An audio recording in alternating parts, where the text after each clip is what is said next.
ఖచ్చితంగా మూడవ అభ్యర్థిని పెడతాం, చాలామంది బీఆర్ఎస్ ఎమ్మెల్యేలు మాతో టచ్లో ఉన్నారు అని చెప్పి కాంగ్రెస్ నాయకులు రీసెంట్గా చాలా కామెంట్స్ చేసిన పరిస్థితి. కానీ మూడవ అభ్యర్థిని బరిలో నిలపలేదు రేణుకా చౌదరి, అలాగే అనిల్ కుమార్ యాదవ్ని కాంగ్రెస్ ప్రకటిస్తే వద్దిరాజు రవిచంద్రను బీఆర్ఎస్ ప్రకటించిన పరిస్థితి. ఎందుకు కాంగ్రెస్ పార్టీ వెనక్కి తగ్గింది అనుకోవాలా, లేకపోతే ఎందుకు పోటీ అనుకున్నారు? అంటే అధికారికంగా కాంగ్రెస్ పార్టీ ఎక్కడ మూడో అభ్యర్థిని పెడతారని చెప్పలేదు. అయితే కాంగ్రెస్ వర్గాల నుంచి పొలిటికల్ ఫీలర్స్ మాత్రం అందినమా నిజం. అంటే మూడో అభ్యర్థిని పెడతారు అని బీఆర్ఎస్కు టెన్షన్ పుట్టించేందుకు ఆ మాట చెప్పారు. సో బీఆర్ఎస్ నుంచి 14 మంది ఎమ్మెల్యేలు టచ్లో ఉన్నారు, 29 మంది అని కూడా మాట్లాడారు. సో బట్ ఒకవేళ అయితే ఇక్కడ చాలా ఈజీ కాదు. ఎందుకంటే మీరు ఏ క్యాలిక్యులేషన్లు తీసుకున్నా, అంటే బీజేపీ బాయ్కాట్ చేస్తుంది కనుక నార్మల్గా అయితే 31 మంది ఎమ్మెల్యేలు ఉంటే రాజ్యసభకు గెలుస్తారు. సో బీఆర్ఎస్కు 39 ఉన్నారు, ఎంఐఎం 7 ఉన్నారు. ఇప్పటికీ ఎంఐఎం అధికారికంగా బీఆర్ఎస్ మిత్రపక్షమే. అన్అఫీషియల్గా కాంగ్రెస్ పార్టీకి మేము సహకరిస్తాం, షరతులు వర్తిస్తాయంటూ ఎంఐఎం పిల్లి మొగ్గలేస్తుంది. సో ఎంఐఎం సపోర్ట్ కనుక చేస్తే 46 అవుతారు, చెయ్యకపోయినా 39 అవుతారు. కావాల్సింది 31. అందులో మనకు భారతీయ జనతా పార్టీ కాంగ్రెస్ కానీ బీఆర్ఎస్ కానీ వేయదు కనుక వాళ్ళు పోటీలో ఓటింగ్కి దూరంగా ఉంటారు. వాళ్ళు ఓటింగ్గా దూరంగా ఉన్నప్పుడు ఆ 31 కూడా అవసరం లేదు. అందువల్ల ఏ రకంగా చూసినా బీఆర్ఎస్ కంఫర్టబుల్గా 3వ సీటు గెలుచుకునే స్థితిలో ఉంది. అందువల్ల పొలిటికల్గా చూసినా, పొలిటికల్ అర్థమెటిక్ రీత్యా చూసినా, పొలిటికల్ ఎథిక్స్ రీత్యా చూసినా బీఆర్ఎస్కో రాజ్యసభ సీటు రావడము సరైంది, వచ్చే అవకాశం కూడా కనబడుతుంది. ఒకవేళ బీఆర్ఎస్ నుంచి ఆ ఒక్క సీటు కూడా లాక్కోవాలి అనుకుంటే కాంగ్రెస్ ఒక మేజర్ అండ్ మ్యాసివ్ ఆపరేషన్ జరపాలి. ఆ ఆపరేషన్ మామూలు ఆపరేషన్ కాదు. ఎందుకంటే కనీసం ఒక 15 మంది ఎమ్మెల్యేలను తన వైపు తిప్పుకుంటే తప్ప సాధ్యమయ్యే పని కాదు. సో అందువల్ల ఇంత పెద్ద ఎత్తున ఆపరేషన్ లోక్సభ ఎన్నికలకు ముందు అవసరమా? ఈ ఆపరేషన్లో ఎక్కడ ఫెయిల్ అయినా అబాస్పాలయ్యేది కాంగ్రెస్. ఒకవేళ సక్సెస్ అయినా ప్రజల ముందు కాంగ్రెస్ను దోషిగా పెట్టే అవకాశం ఉంది. చూడండి, ఈ ప్రభుత్వం రాజ్యసభ ఎన్నికల కొరకు మా పార్టీని చీల్చింది, ఇది కాంగ్రెస్ నైజము, చరిత్ర అంతా ఇదే అని బీఆర్ఎస్ చెప్పడానికి అవకాశం ఉంటుంది.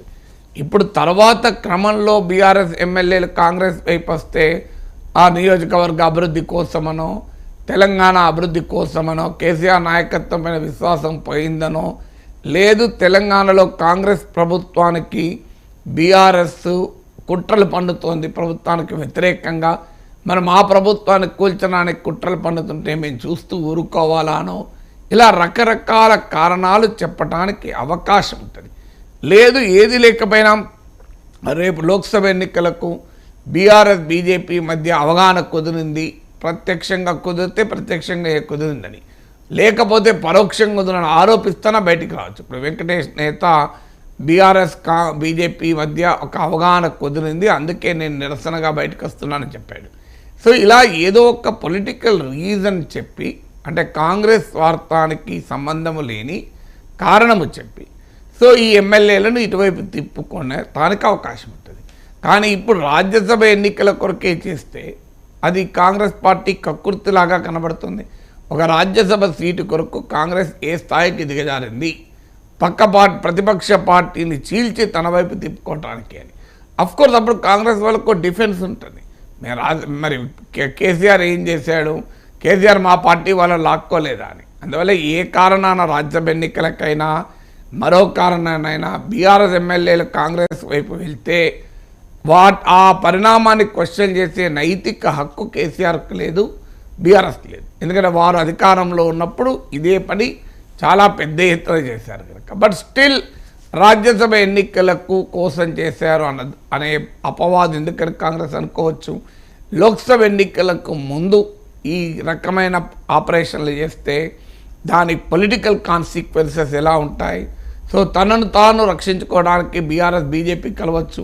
చూడండి, మా పార్టీని చీల్చి దెబ్బతీస్తుంటే మేము కాంగ్రెస్ ప్రభుత్వానికి వ్యతిరేకంగా బీజేపీతో కలిస్తే ఏమిటి అని ఒక ఆర్గ్యుమెంట్ పెట్టచ్చు. అందువల్ల ఈ రాజకీయ పరిణామాలు అనవసరమని బహుశా కాంగ్రెస్ అనుకొని ఉంటుంది. అందుకే మూడో అభ్యర్థిని పెట్టలేదు.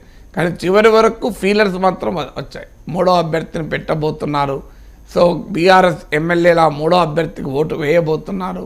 గణనీయమైన సంఖ్యలో కొంతమంది ఎమ్మెల్యేలు ఆల్రెడీ సీఎంను కలిసి వెళ్తున్నారు. సో ఈ పరిణామాలన్నీ చూస్తున్నాం. నిజం అంటే అందువల్ల రాజ్యసభ ఎన్నికలకు కనుక మూడో అభ్యర్థిని పెడితే బీఆర్ఎస్ నుంచి ఎమ్మెల్యేలు కాంగ్రెస్ వైపు వెళ్ళే ప్రక్రియను ఏజనప్ అంటే వేగిరపరిచేటువంటి అవకాశం ఉంటుంది, అవసరం ఉంటుంది.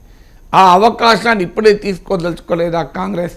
ఆ అవసరం ఇప్పుడు లేదనుకొని ఉండాలి. అందుకే ఈ మూడో అభ్యర్థిని పెట్టలేదు. Right sir. అధికారంలో ఏ పార్టీ ఉంటే ఆ పార్టీతో సత్సంబంధం